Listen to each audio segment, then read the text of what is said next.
Hello YouTube, it is your friendly neighborhood dungeon master Zach Hall here, and we are doing our last video covering chapter 3 of the Pathfinder 2nd edition core rulebook, and I'm stoked. Not because, the whole thing, this whole process has been great, so much fun, but it is really exciting to finally be moving past this chapter. Of course, this chapter covered, I think, 150 pages? So we've covered 150 pages on this channel in this video series. If you missed any of it, hang out for this live stream and then you can check out the rest of my channel. I've got it all in a quick and easy playlist. Chapter 3 will be its own playlist, and everything covering the entire rulebook will be its own playlist. Thank you for stopping in and checking out the content. Today we are covering Archetypes, the final section in Chapter 3. From what I understand, Archetypes is essentially Pathfinder's term for multi-classing, adding features instead of, when you level up, instead of taking one of your main class's features, taking another class's earlier feature. So it's not like you can, as far as I understand it, at least in 5th edition, you can't be a level 15 fighter and level up, and then instead of taking your 15th fighter level feature or whatever, you can't take the monk's 15th level feature. It's almost like you would add a monk level 1 to your class for a total of 15, but you'd be fighter 14, monk 1. With the flexibility that Pathfinder 2nd edition's feat structure comes into play, of at every level almost your main class is giving you a ton of options. It'll be really interesting to see how Archetypes covers that, whether that's, how to handle going from a non-spell casting class, for instance, say the Ranger, and adding in some spell casting, whether it's a martial character and getting some extra martial abilities.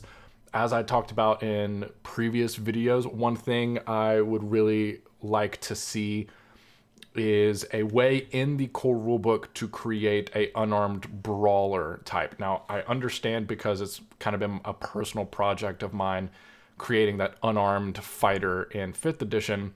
I know Pathfinder 1st edition does have a actual class called the Brawler, and I think it's actually called an archetype in Pathfinder 1st edition, that basically kind of mashes the fighter and with the fighter with like one or two pieces of monk that allows that focus on unarmed fighting.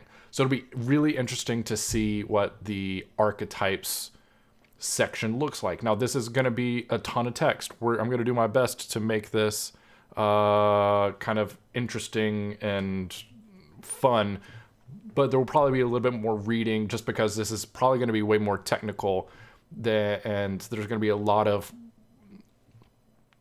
when you introduce a complicated and pretty open-ended system like archetyping, they spell it out right here in the first sentence: infinite possible character concepts.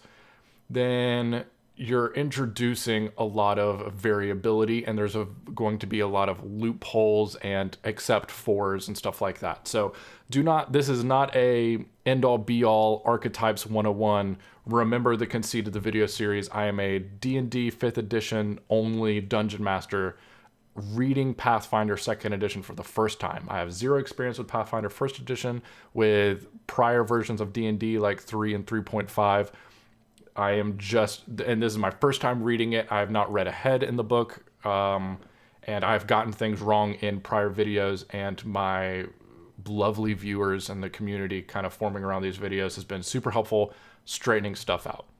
And I switched from doing pre-recorded videos to live chat so that community members can help me out as we're reading this. David, thank you so much. I really appreciate you tuning in and watching it. Go to sleep, please, wherever you are. If this is come back later, we will see you soon. And Amir, so like, hey, this isn't just multiclassing. Prestige classes and other funky things like a pirate archetype could be applied to any class. Now that could be super interesting, Amir. And again, yeah, like I might have a totally wrong idea of what I'm about to read. In my brain, I think this is multiclassing, but maybe it's not. Maybe it's like here is a section of abilities that you can just throw on top of any class to make them, for instance, in Amir's example, pirate themed, as opposed like a pirate fighter or a pirate wizard that you can dip into. So, all right, enough preamble. I've been talking for way too long. Let's just get into it. So, there are infinite possible character concepts, but you might find that the feats and skill choices from a single class aren't sufficient to fully realize your character. Sums up my kind of brawler, unarmed fighter perfectly. So let's find out. Archetypes allow you to expand the scope of your character's class.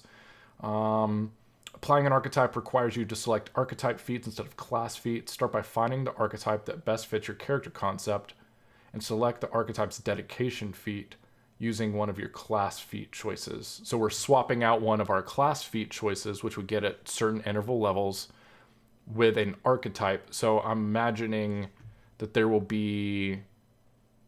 Yeah, so if we read ahead, we see that there are multi-class archetypes and then just general class archetypes. So let's keep reading and find out. So an archetype feat... or once you have the dedication feat, you can select any feat from that archetype in place of a class feat as long as you meet its prerequisites. The archetype feat you select is still subject to selection restrictions on the class feat it replaces. For example, if you gained an ability at 6th level that granted you a 4th level class feat with the dwarf trait, you could swap out that class feat only for an archetype feat of 4th level or lower with the dwarf trait. Archetype feats you gain in place of a class feat are called archetype class feats. That makes sense. But it's cool that archetype feats, it seems like they are going to scale. David, 2:30 in the afternoon where you are, but pharmacy school. Absolutely. My brother's girlfriend is in her first semester of pharmacy school, and that girl is working crazy. David, go sleep. That is your dungeon master's command. Occasionally, an archetype feat works like a skill feat instead of a class feat. These archetype feats have the skill trait, and you can select them in place of a skill feat, otherwise following this. Oh, interesting. So you can swap out. I wonder if that means that instead of taking a skill feat at a different level, you can take it. Yeah. You'd select them in place of a skill feat. So it's not that you're not relying just on class feats. You're getting additional skills. Really helps you develop the flavor fully of the class that or the character you're chasing after. These are not archetype class feats. For instance, to determine the number of hit points you gain from the fighter resiliency archetype feat. Okay. Each archetype's dedication feat represents a certain portion of your character's time and focus. So once you select a dedication feat for an archetype, you must satisfy its requirements before you can gain another dedication feat. Typically, you satisfy an archetype dedication feat by gaining a certain number of feats from the archetypes list. Excuse me. You cannot retrain a dedication feat as long as you have any other feats from that. Okay. So the dedication feat is a representation. Is what happens when I record these videos immediately after eating lunch. So the archetype dedication feat represents the time and energy it takes for you to cross-train, essentially, in things that are outside of your class, and you can't just change those out willy-nilly. Sometimes an archetype feat lets you gain another feat, such as the Alchemist's basic concoction. You must always meet the prerequisite of the feat you gain in this way. Yep. There are two special kinds of archetypes as designated by the class and multi-class traits. Archetypes in this book are all multi-class archetypes. So assuming in other books we will get. So what we're about to read are all multi-class archetypes, but they are telling us, because this is the first book and the core rulebook, hey, there are also going to be just general class archetypes, and those are coming in a future book as of recording, winter 2019. Or is it winter 2020? It's November 2019. So multi-class archetypes. Archetypes with the multi-class trait represent diversifying your training into another class specialties. Yep. Can't select a multi-class archetypes dedication feat if you are a member of the class of the same name. Yeah. Yeah. So it's almost sounds like the fighter, for instance, a multi-class archetype might even be different. The feats in that archetype might be different from the main class feat, to the point where a fighter, like, they're having to spell out, hey, you might be a fighter that wants to take one of these feats. That's not how this works. So that's interesting and kind of good to note in the back of our heads. And then class archetypes, they represent a fundamental divergence from your class's specialties, but one that exists within the context of your class. You can select a class archetype only if you're a member of the class of the same name.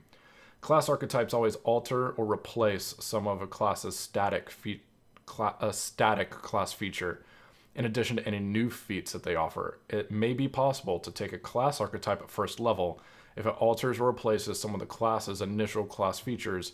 In that case, you must take that archetype's dedication feat at second level, and after that, proceed normally. You can never have more than one class archetype. So this almost sounds like an actual subclass to the main class. So I'm not coming up with any really great any great examples, just because I'm kind of out of my depth here of like what to expect. There are more normal archetypes in the setting books and adventure paths according to Ray, which I'm going to have to dive into. If there are more class options or character creation options out there in other books, those are more books that I will be reading and will be doing here on the channel. And then, yeah, I expect another. It seems like they're probably going to be putting out a big book a year around summertime. And that's where we'll probably get a ton more character options. Other book, yeah, and Helton chiming in saying that other books already have archetypes that are not multi-class. So other class archetypes are probably in things like, I think it's called the Lost Omens setting guide or something like that. And I wonder if any are in play testing. So, all right, we'll just keep going. So you have spellcasting archetypes. Some archetypes grant you a substantial degree of spellcasting, albeit delayed compared to a character. So you're not just going to be able to jump in and be on the same level as a sorcerer or wizard or bard or something like that. In this book, the spellcasting archetypes are bard, cleric, druid, sorcerer, and wizard. The multi-class archetypes for the 5 main spellcasting classes, but future books might introduce spellcasting archetypes that aren't multi-class archetypes. For instance, I could see, well, no, I guess, like, in my mind, like an arcane trickster rogue from 5th edition. I wonder if that would be considered a spell-casting class archetype, or would that be a rogue that is merely has taken the wizard archetype dedication feat? Maybe like 5 of one, or 6 of one, half a dozen of the other. Spellcasting archetypes always grant the ability to cast cantrips, and then they have a basic spellcasting feat, an expert spellcasting feat, and master. These feats share their name with the archetype. For existence, the wizards. All spell slots you gain from spellcasting archetypes has restrictions depending on the archetype. For instance, the bard archetype grants you spell slots you can only use to cast occult spells from your bard repertoire, even if you're a sorcerer with occult spells in your sorcerer repertoire. Yeah, so bookkeeping, a lot more bookkeeping. Like, you're not just going to be able to dip in and get some more spell slots because you're multi-classing. I almost hesitate to call it that because it doesn't really seem like they use it that way, but I guess they are. You are multi-classing. Let's see. So you have your basic available at 4th, where you get a 1st level spell slot. At 6th, they get you a 2nd level spell slot, and then at 8th, they grant you a 3rd level spell slot. Archetypes refer to these benefits as the basic spellcasting benefit. Experts then take in at 12th, and they grant you proficiency level, and then access to more spell level slots. And then Master does the same thing, but just higher up. But at max, at 20th level, you get an 8th level spell slot. So if you're, dipping your toes in via Archetypes, you're still not going to get access to level 9 or 10 spells, which I think is a good trade-off. All right, so let's check these out. So Alchemist, so you can see here, this looks like maybe a barbarian or fighter who looks like they've also brewed maybe some potions or bombs and stuff that they've got equipped to them, which is super cool. So, oh, and they even give you some ideas for characters. Barbarian Alchemist can mix mutagens with their rage. That would be pretty nuts. Champion Alchemist can focus on potions and things that boost defenses and heal others, allowing their champion's reaction and lay on hands to go farther, which is dope.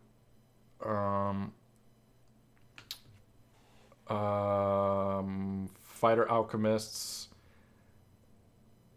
additional tactics like bombs and stuff like that. And then Rangers being able to use bombs for extra range. Rogue Alchemists combine Rogue's poison feats with free daily poisons and bombs. Interesting.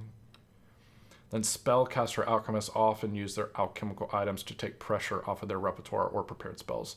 Wizard Alchemists, who can brew up dark sight elixirs to grant dark vision, can prepare another spell instead of dark vision. Yes, that makes sense. So prerequisite is that you've got at least a 14 intelligence.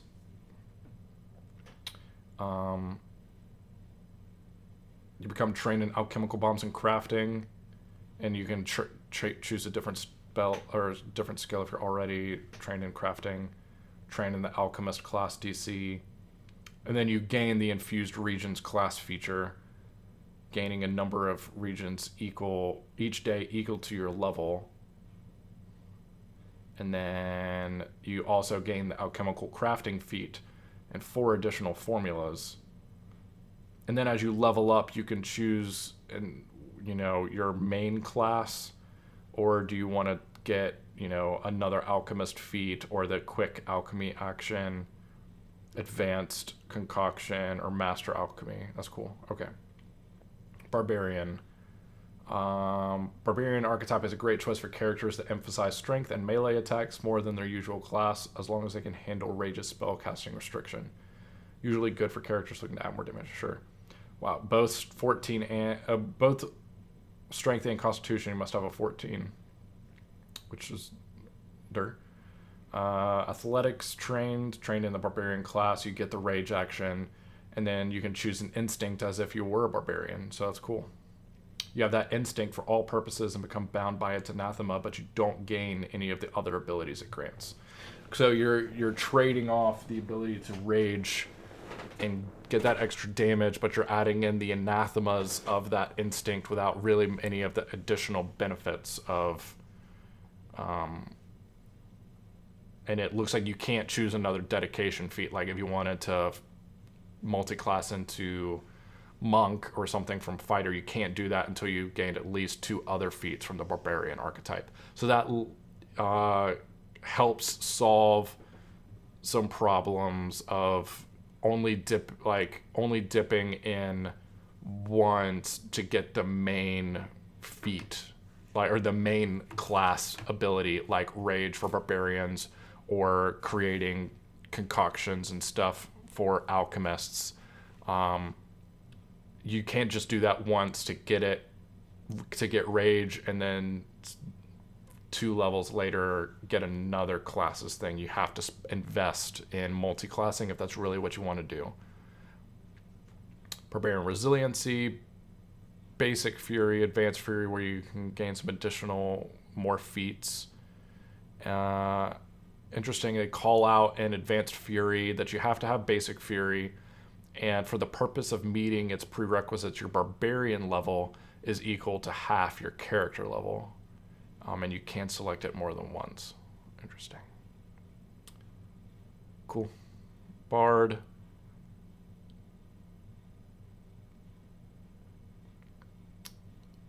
Bard Archetype grants powerful effects that tend to use actions, so it's a great choice if you have actions to spare.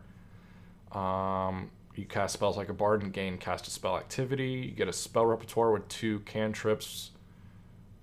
Trained in attack rolls. Ability modifiers, charisma. 4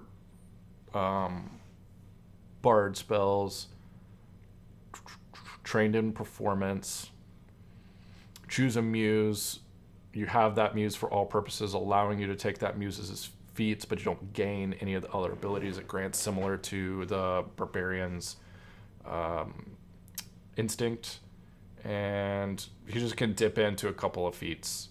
Counter Perform is obviously a big one.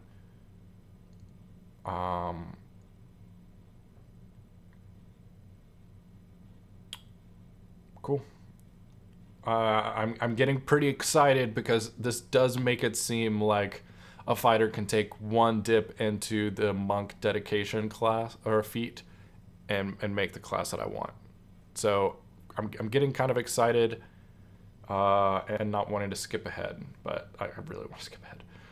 So you have, for a champion, you've sworn a solemn oath to your deity, which has granted you champion powers to aid in your cause.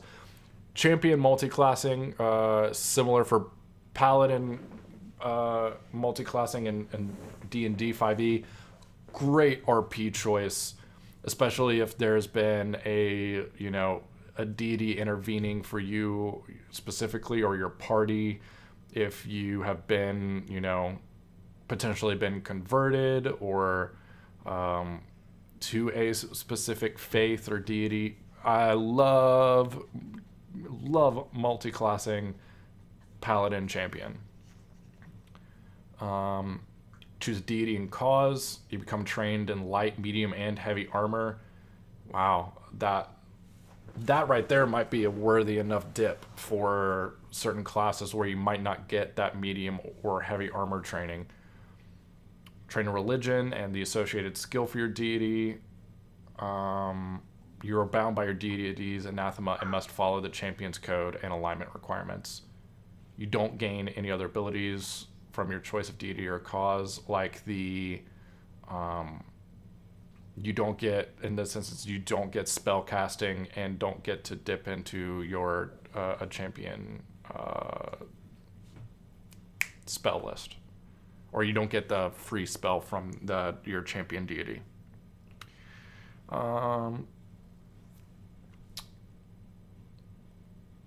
Healing touch. You can gain,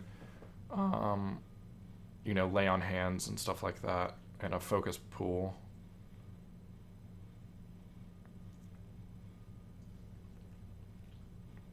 You do get the champion's reaction, divine ally. Cool. This one actually goes up to 14, feat 14, where the others were, I think, mainly topped out at feat 12. Oh, actually, the bard for spellcasting to get to 18, which makes sense. Cleric, alchemist clerics work well with the Cherugian field. Oh, like you're the surgeon. That's what it. Yeah. Healing various ailments with either alchemy or spells. Martial clerics, typically looking for a potent domain spell or some healing to use in a pinch. Divine sorcerer clerics double down as the ultimate. Now, yeah, that would be cool. And then other spellcaster clerics diversify their options.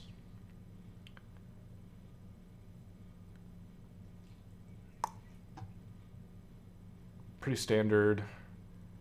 Might start kind of going through these kind of quickly because they all follow a pretty similar pattern. If you get access to some feats, and for a cleric you do get spell casting. You're bound by your deity's anathema. nothing out there yet.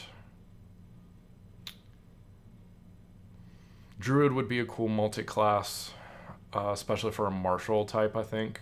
Just leaning into maybe the elemental side of it a little bit more would be very cool. So you do get Druid spell casting. You learn the Druidic language, which is cool for RPing. And you do get to choose an order, and you're bound by its anathema, taking order feats, but you don't get, you know, other abilities based on your choice of order.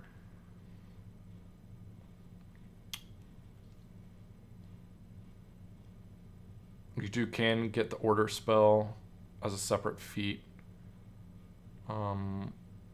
Increase your spell slots and stuff like that.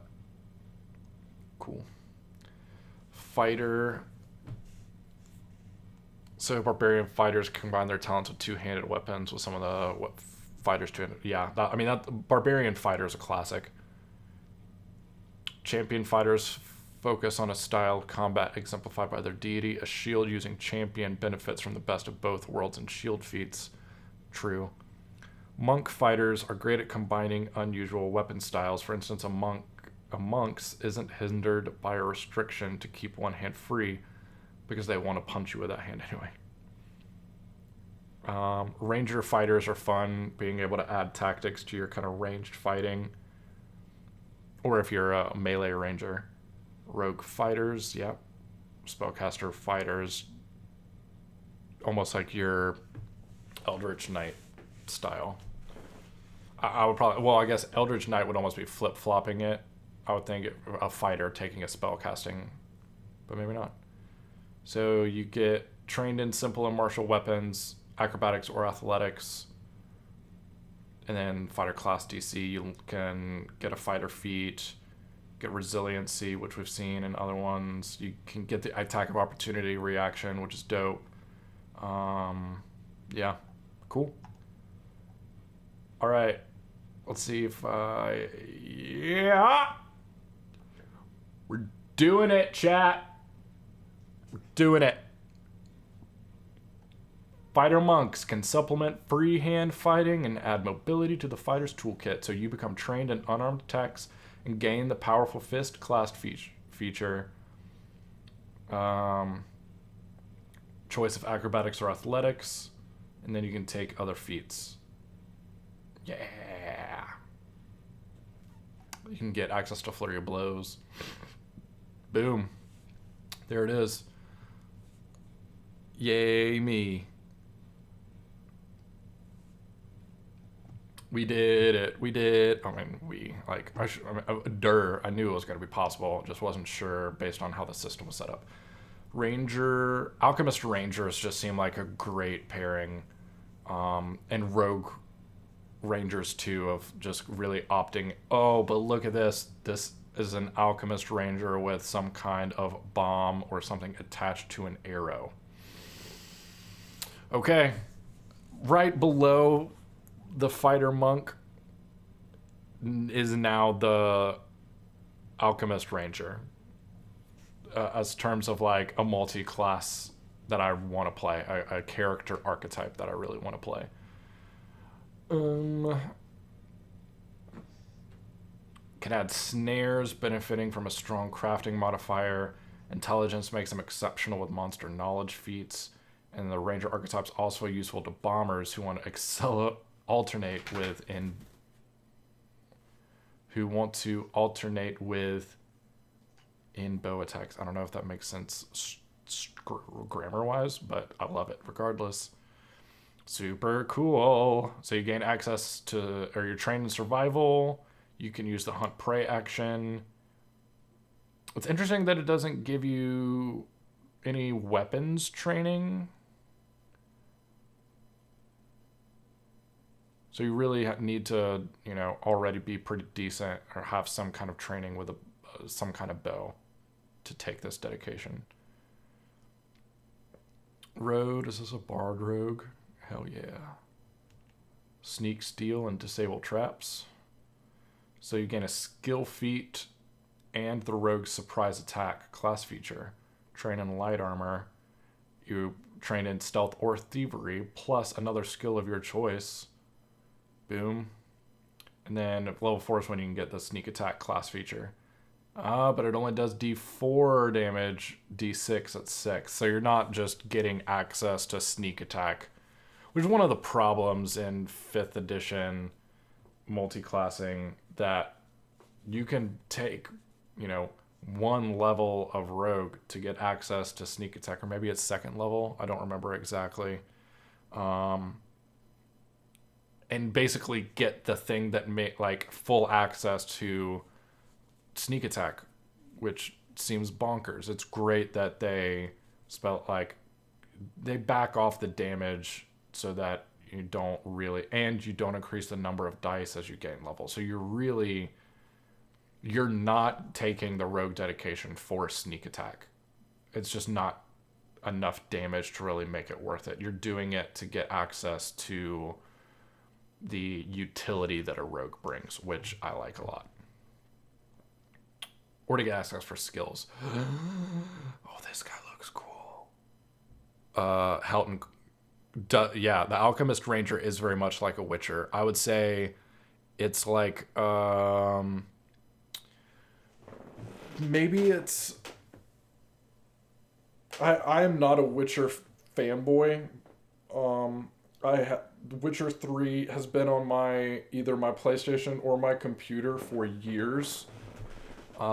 Basically, whenever Game of the Year version came out, it has been on my machine in some form or fashion. I've only ever been able to pump 2 to 3 hours in it max. I'm not sure why. I guess I'm a bad video gamer. I don't know. But definitely Alchemist Ranger, a melee ranger with alchemists, and then maybe a touch, one dip into sorcerer just to get some spell casting, maybe. You get to choose a bloodline. You get those bloodlines to skills, and then you can cast spells like a sorcerer. Pretty cool. And you can get access to the higher up bloodline spells. Then wizard. Versatile, prepared spells, perfect for characters looking to add some utility. So you gain a spell book with 4 arcane cantrips. You can prepare 2 cantrips each day. So you just get cantrips, and it looks like you'd have to take some other stuff just to be able to get access to 1st or 2nd level spells. Well, which we read, I think it's 6th level is the first time you can. So you really have to kind of dive in if you want to make that wizard a thing. But, I mean, hey, you do you.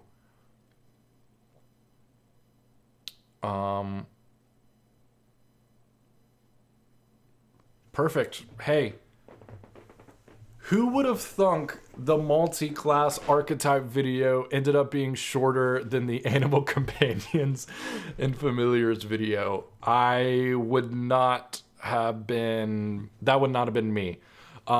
General thoughts, A+. It's what I thought. It gives you a dip in the toe enough to be able to really customize and create the exact flavor and archetype of a character that you want to play, without sacrificing what makes that class special, and giving a proper benefit to the people, the players and the characters that are focused solely on that training discipline. Big fan. If anybody's interested, maybe I will do, I'll build out maybe a level 3. What's a general starting level if you're not starting at level 1 in Pathfinder, or Pathfinder 2nd edition, since, well, I'll be specific. For a lot of D&D 5th edition games, if I'm playing with players that have already played 5th edition, I would generally start at something like 2.5, even though I use milestone leveling. Let them start at 2nd level for the first session, and then no matter what happens in the first session, at the next time they take a long rest, they level up to level 3. Just because level 1 is so incredibly boring and so easy to get squishy. Like, there's a decent chance in my next Avernus game, we've had to take a couple weeks off. Decent chance in my next Descent into Avernus game that one of the PCs is going to end up dead at level 2. TPK, depending on player choices, is not off the table yet. So, yeah, but it just seems like level 1, like, you know, outside, unless you're really wanting to, you know, multi-class from the get-go, just start playing at level 1. Seems like no reason, you know, to start any higher, because everything is so on brand and thematic that everything makes sense at level 1. You're not waiting until level 3 to really get that thing that makes your class like you are in like half of D&D 5th edition's classes. Yeah, that's the video. Really like it. I think it's really well done, and I'm really looking forward to potentially playing in a Pathfinder game really, really soon. Who knows when or how that'll happen, but seems like it's a good thing I should be doing soon.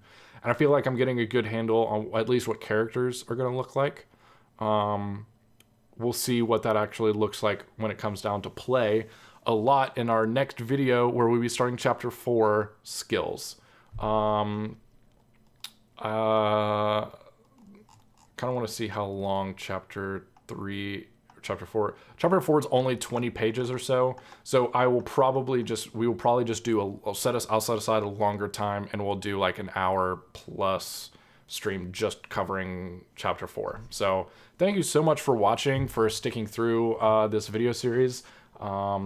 Chapter 3 is now complete, and you can go to my YouTube channel, youtube.com/ZachHall, to get and watch all of the content around chapter 3. We'll do chapter 4 hopefully later this week. Start it out. Work is getting a little crazy this week, so maybe not, but we'll do my best. If you like this video, hit the like button, leave a comment down below on your favorite archetype dedication, what you're planning. If you've already played Pathfinder 2e and you dipped into an archetype, tell us about your multi-classing. If you haven't gotten a chance to play yet, but you've got an idea for a character that you'd like to be able to dip into a different class, let us know what your favorite combination might be.